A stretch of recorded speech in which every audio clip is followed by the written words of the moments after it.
Right, fans, we got Jimmy Webb with us today.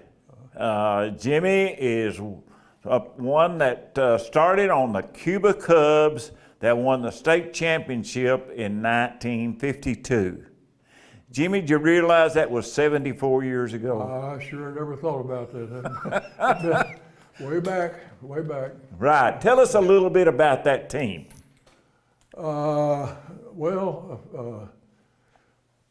First of all, in 50, we got runner-up in 51 and won in 52. Right.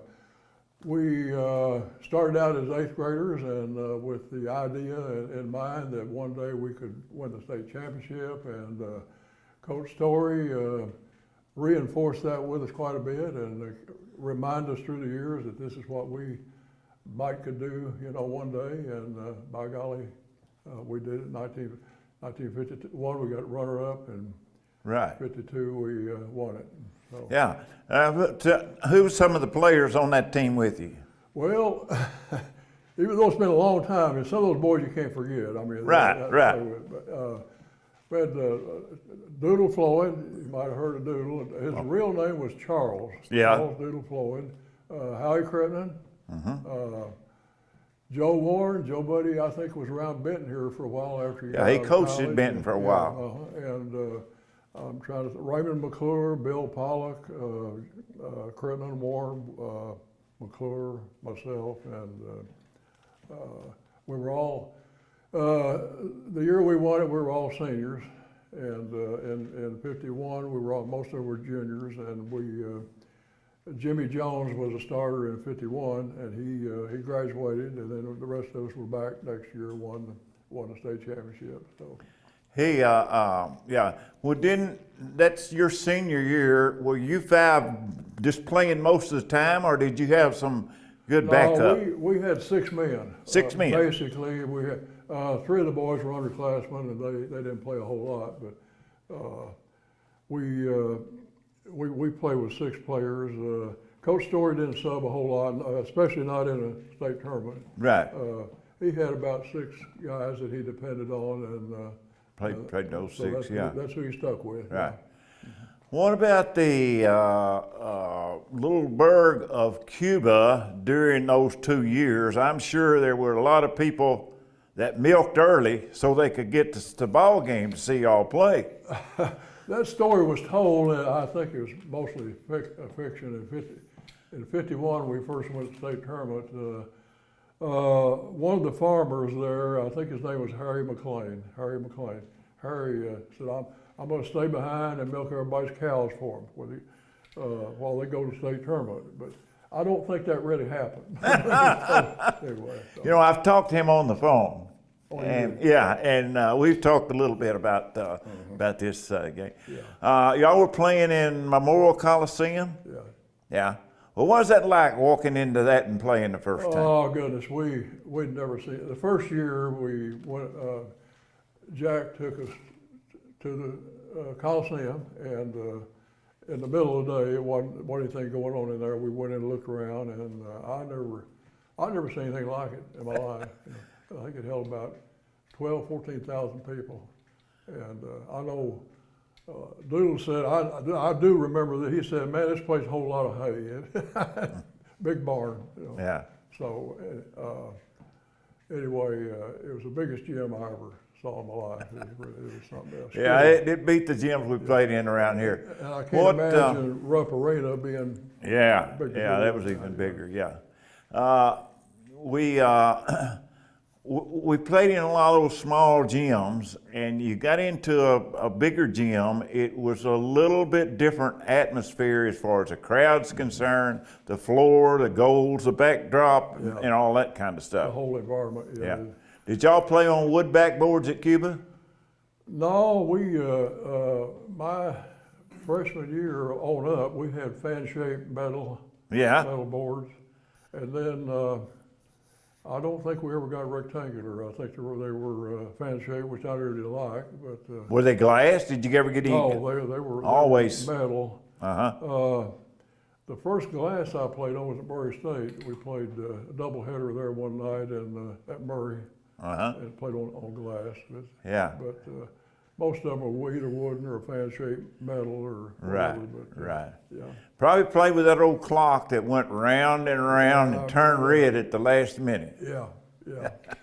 I remember that. Yeah, I remember some of that too. Yeah, We played with that at Benton back then. Tell us about the final game that you won in the state championship. Well, the final game was against Louisville Manual. They had 1,800 students. We had 120, so we were really outnumbered somewhat. But anyway, the game started. They had the lead until the middle of the last quarter, third quarter, and they didn't lead by much, but it's like 6 to 7 points. The whole ballgame down to the middle of the third quarter. We finally got ahead there. But Joe Warren, who is pretty well known around Benton here, he hit a jumper from about 20 feet out and put us ahead 1 point.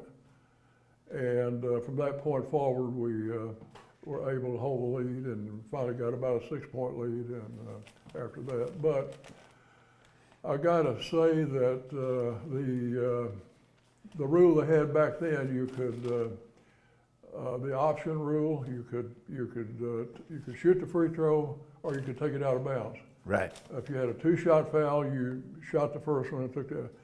And I hate to say it, but if we hadn't had that option back then, we might not have won the state championship because we were able to.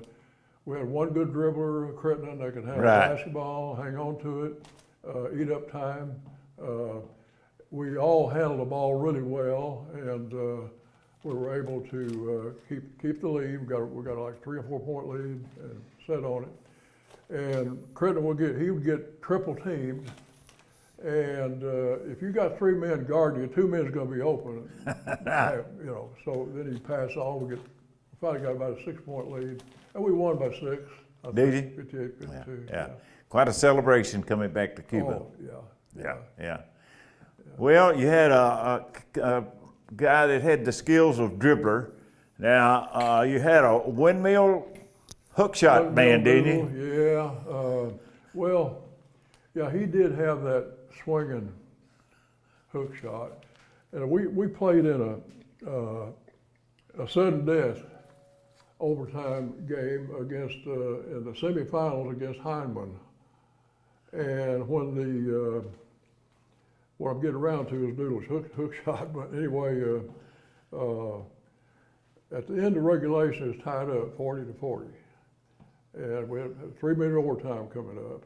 So we played the 3-minute overtime, and at the end of that overtime, it was still 40-40, and so So we went over to the bench, and Coach Story said, "Boys, we're in sudden death." And I thought, "My God, what does that mean?" I thought, somebody going to get killed or whatever. I had no idea. I had no idea what sudden death meant because I never played one. And so we got the tip. Joe Warren brought the ball down and he shot about a 20-footer wide open out there. It hit the rim and careened off toward the corner, and Doodle grabbed it and got the rebound, and he shot a fadeaway one-hander, and it went in. Now, the tale got out in the papers, the press, it was a windmill hook shot, but it was not. Yeah. Because I was standing there within 5 feet, and I saw it go in. Yeah, but he was noted for that in some other games, and he put that long hook shot up there. He had that long hooker, windmill, Right. During that period of time, tell us a little bit about some stories that might have been a little unusual that y'all run into. Well, you got a week. I guess one that maybe I shouldn't tell. We were playing Manual, and at halftime we were behind by 6, and Coach said, "Now, boys, you've been saying since you were 8th graders, you're going to win the state championship. So you got 16 minutes to go." and it's either do or die. And so that was about it. And he started back up the steps, and the team followed him except for 4 boys. Me and Doodle and Ray McClure and Joe Warren stayed behind, got in the shower room, lit up our cigarettes, and took about 3 or 4 puffs apiece. And then we ran and caught up with the rest of them up the steps to the Coliseum. So that's not a good example, but I wouldn't recommend it. But Well, Coach is bound to known that, but he didn't say anything about it. He was already up. In the Yeah, gym he's when already. we were down there Yeah. smoking, but he probably knew. Yeah, he probably did. You could smell that smoke when you poor boy. So anyway. Well, those kinds of things are things that we kind of like to get out there and preserve. This story that people haven't heard like that. That's a funny story. It's a good story. Well, there's so many I could. I had all my life. We'll share another or two. No. We played during the '52 season. We played a lot of ball games. We only played 5 at home because that little gym just didn't hold. We were ranked #1 in the state and attracted a lot of people. And that little gym at Cuba, I don't know whether you've been in or not, but it's very small. And so we played a lot of local teams too. But Simpsonia always gave us fits. Cecil Reed was the coach there then, one of the best coaches in the country. It was told, and I don't know whether it's true or not, it probably wasn't true, that their time clock, when they would get behind, the time clock would slow up. And when they got ahead, it'd speed up. So the rumor got out that they might have had an accelerator pedal on that clock, but I'm sure that didn't happen. But Well, there's a lot of things like that did happen. they were tough. They were tough to beat. Yeah, you could. Sedalia was tough to beat too. Yeah, were tough. they always had a good team over there. Yeah. Yeah, they did. Well, that's funny, and I really appreciate the fact that we can have someone that played that far back on a state championship team. In this 13 counties that we're doing this Hall of Fame, we've got 8 state championship teams in that. So that's a pretty good start. Yeah. Western Kentucky never did get a lot of press. Down here they thought Owensboro was as far as West Kentucky came. So we're really trying to preserve it. We've had some really good players here. We've had some really good coaches down here during all those years. And we just like to capture that and hold on to it for a long time. And that's what we're all about, Jimmy. So we really appreciate you coming over from Illinois and sitting down and talking to us about this. This is an interesting thing. Yeah. And I never did see you play. What's the biggest game you ever had? Well, that Corbin game was my best ball game probably. The first game in the state tournament.